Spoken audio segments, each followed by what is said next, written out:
빌립보서 2장 19절입니다.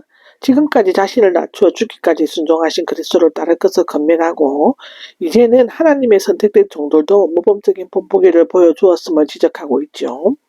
디모데에 대한 칭찬과 에바브리디도가 이 편지를 전하는 것에 대해서 언급하고 있습니다. 디모데를 여러분에게 곧 보낼 수라고 하는데 바울은 빌립보 교인들이 어떻게 지내는지 알기 위해 디모데를 속히 보내려고 하지만 자신의 재판 결과가 나올 때까지는 지체시키려고 했습니다.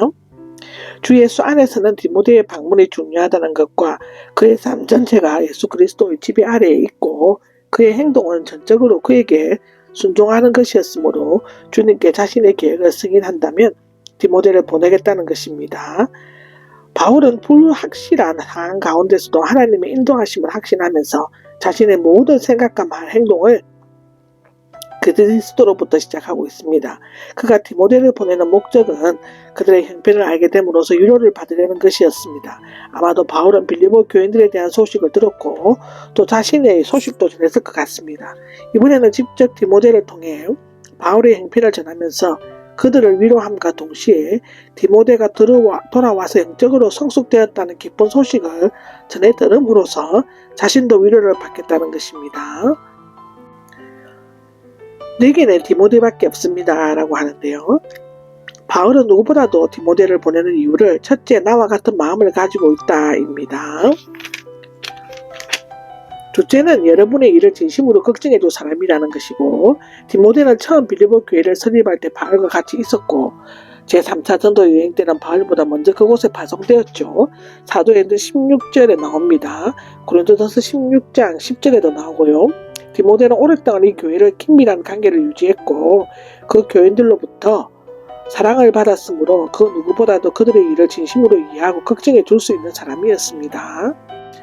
왜냐하면 추구하지 않기 때문입니다 라고 하는데요. 디모데밖에 없다는 것에 대한 이유를 설명하고 있는 것이죠.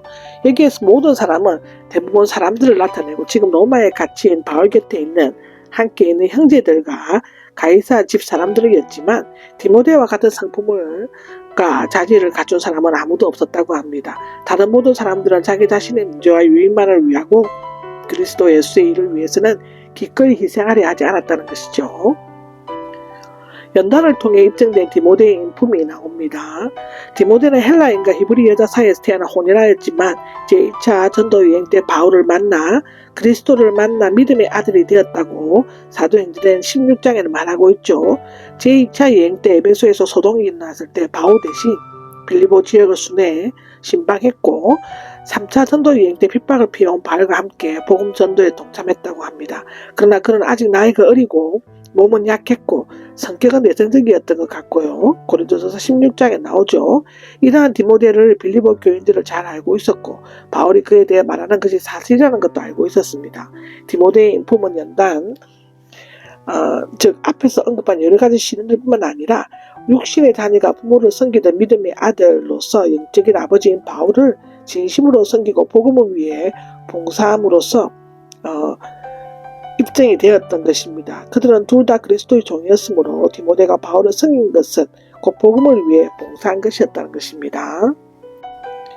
나와 연관이 되어 있는 일이라고 하는데 바울 자신의 문제, 즉 감옥에 갇혀있는 바울에게 곧 내려지게 될 재판 결과나 건강 문제, 계획하고 있는 여러 가지 일들을 가리킨다고 볼 수 있는데요.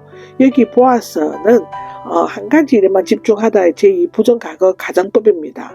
다른 어떤 것보다도 오직 한 가지 자신의 형편에만 주의를 집중하고 있는 자신의 형편이 어떻다는 것을 확실히 파악하고 있는 것인데, 즉 재판이 판결나는 대로 즉시 디모데를 통해 그 결과를 빌립보 교인들에게 알려주려는 것입니다. 그리고 나 자신도 확신합니다. 근데 주님 안에서는 하나님께서 허락하신다면 그의 뜻이라면 곧 가게 될 것을 확신한다는 뜻입니다. 다시 말하면 자신의 미래 계획과 소원은 자신이 해결할 수 있는 것이 아니라 전적으로 주님께서 결정하신다는 것이죠. 고린도전서 4장 19절에 그렇습니다. 바울은 모든 것을 철저히 그리스도께 맡기고 그의 뜻에 전적으로 순종하는 삶을 살았죠. 25절에서 30절까지는 디모데에 이어 에바브로디도를 빌립보로 보내려고 하는 것에 대한 기록입니다. 에바브로디도는 이름의 뜻은 풍채가 좋은 사람, 사랑스러운 사람이며 단축형은 에바브라입니다. 그러나 다른 곳에서 언급된 에바브라와는 다른 인물인데 골로새서 1장에서 나오는 사람과 다른 사람이고, 에바브라는 골로새 출신인 반면에 에바브로디도는 빌리보 출신이고, 여기는 빌리보 교회에 전한 인물인 것입니다. 여기 첫째 형제였고 동력자였고 전우였고 사자였고 봉사자였다라고 이 사람에 대해서 얘기하고 있습니다.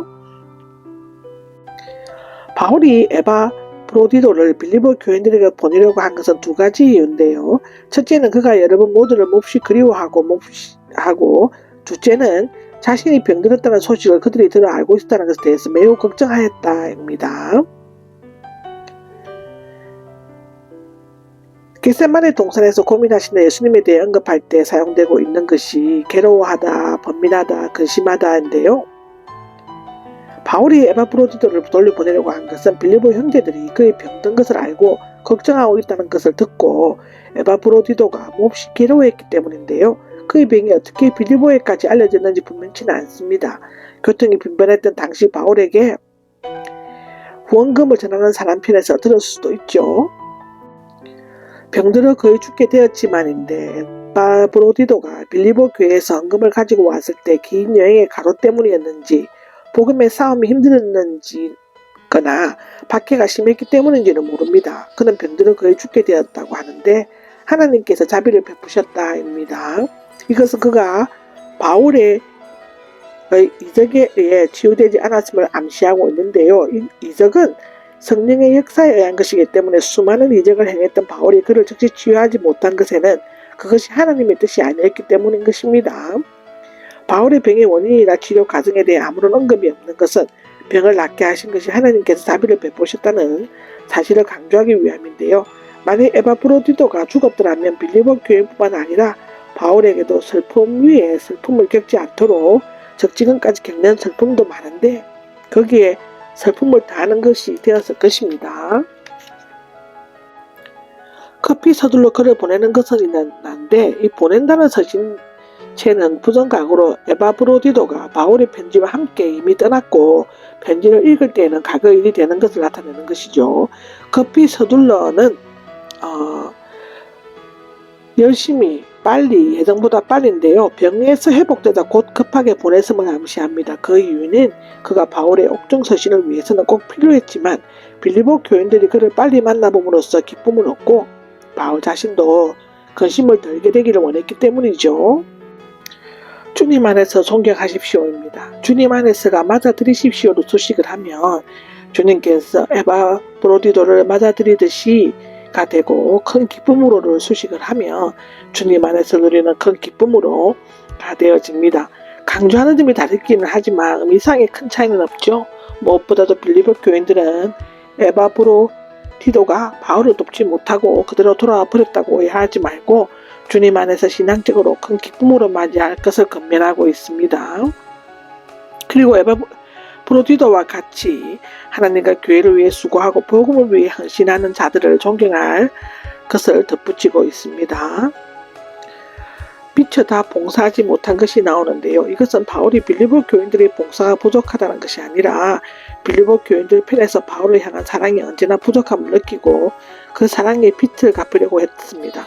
그들은 바울이 돕는 것이 부족한 것을 채울 수 있는 것으로 생각하고 자기들 대신 에바브로디도를 보낸 것인데 자신의 목숨을 걸고 곁에 두다 제1부정 각으로서 도박사가 돈을 따기 위해 주사위 같은 것을 던지거나 탐험가가 목숨을 걸고 모험에 나서는 것을 나타내는데요.